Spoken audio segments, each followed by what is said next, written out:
अब देखिए मैंने यहाँ पे क्या कहा, मैं चाहता हूं, और मैंने कहा चाहता क्या हूं, पढ़ना चाहता हूं। मैंने कहा मैं योगा करता हूं, किस लिए करता हूं, फिट रहने के लिए करता हूं। अब जरा फील करके देखिए, फिट रहना अपने आप में एक काम है, और पढ़ना भी अपने आप में एक काम है। जब हम ये बताएं कि मैं काम करता हूं, और फिर पिच बताएं कि क्यों करता हूं, पर्पस बताऊं, जैसे यहां बताया गया है, तो एक वर्ब के बाद कोई दूसरी वर्ब आके उसके पर्पस को दिखाती है, उसके रीजन को दिखाती हो, तो फिर ऐसे कंडीशन में दोनों वर्ब को टू से जोड़ते हैं। एक वर्ब के बाद अगर नहीं पता चल पा रहा वो क्या है, उस क्या की जरूरत एक वर्ब पूरा करती है, तो ऐसी कंडीशन में वर्ब को वर्ब से जोड़ते तो टू आता है।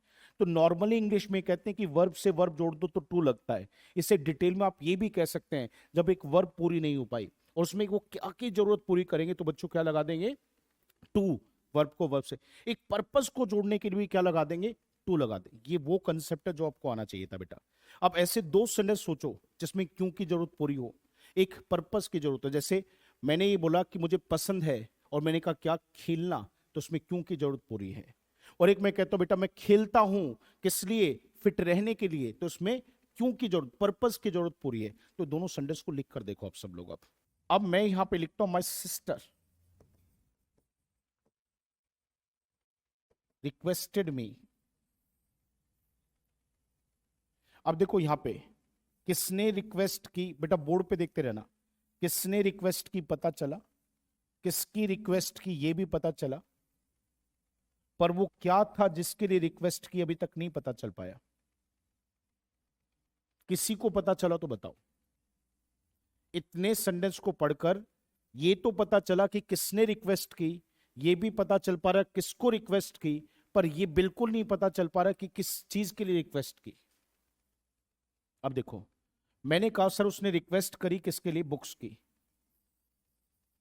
For books.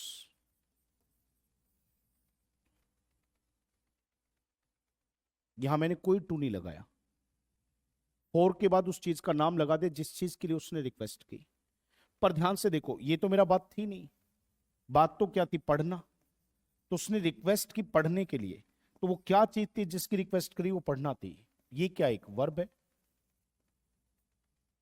तो जब एक वर्ब के बाद हमने कोई वर्ब लिखी है क्या बताने के लिए, भाई क्या था वो जिसके लिए रिक्वेस्ट हुई, तो फिर ऐसी कंडीशन में जो वर्ब हम जोड़ते हैं वो आमतौर पे किससे जोड़ते हैं, टू से। आगे चल के एक और बात बताऊंगा, ये वट का जवाब आईएनजी वाली वर्ब भी देती है, पर वो कब देगी कैसे देगी इसका डिटेल पढ़ाऊंगा तुम लोगों को। अभी ये समझिए 99% जो टू लगता है वो हमने देखा है। तो यहां तक हमें पता चल रहा है कि कौन रिक्वेस्ट कर रहा है और किसको रिक्वेस्ट कर रहा है, पर ये नहीं पता चल पा रहा क्या रिक्वेस्ट कर रहा है, पढ़ने की रिक्वेस्ट कर रहा है, ये है। कैसे पता चला, प्लीज के बाद लिखा तो है स्टडी, तो ये रिक्वेस्ट की जा रही, तो टू लगा के हमने जोड़ दिया। तो सेंटेंस देखिए कैसे बना, my sister requested me to study. अब ये कह दें सर इन्वर्टेड कॉमास की जगह टू लगता है, पर पहले तो मैं उस दिन पे चलता हूं, अब से 2-3 दिन पहले जब नरेशन पढ़ाना शुरू किया था, ये जो लोग ये कहते हैं कि कोमा इन्वर्टेड कोमा दैट से हटता है, क्या वो ठीक बोलते हैं क्या, वो गलत बोलते हैं बेटा, आधा अधूरा बोलते हैं। दैट भी लगता है, इफ भी लगता है, वेदर भी लगता है, कुछ भी नहीं लगता, टू भी लगता है, सब कुछ कंसेप्ट हैं। ये लॉजिक आपको पता होना चाहिए। पता चला यहाँ टू क्यों लगाते हैं, क्लियरिटी है ना, थोड़ी सी आप बिल्कुल परफेक्ट, शाबाश।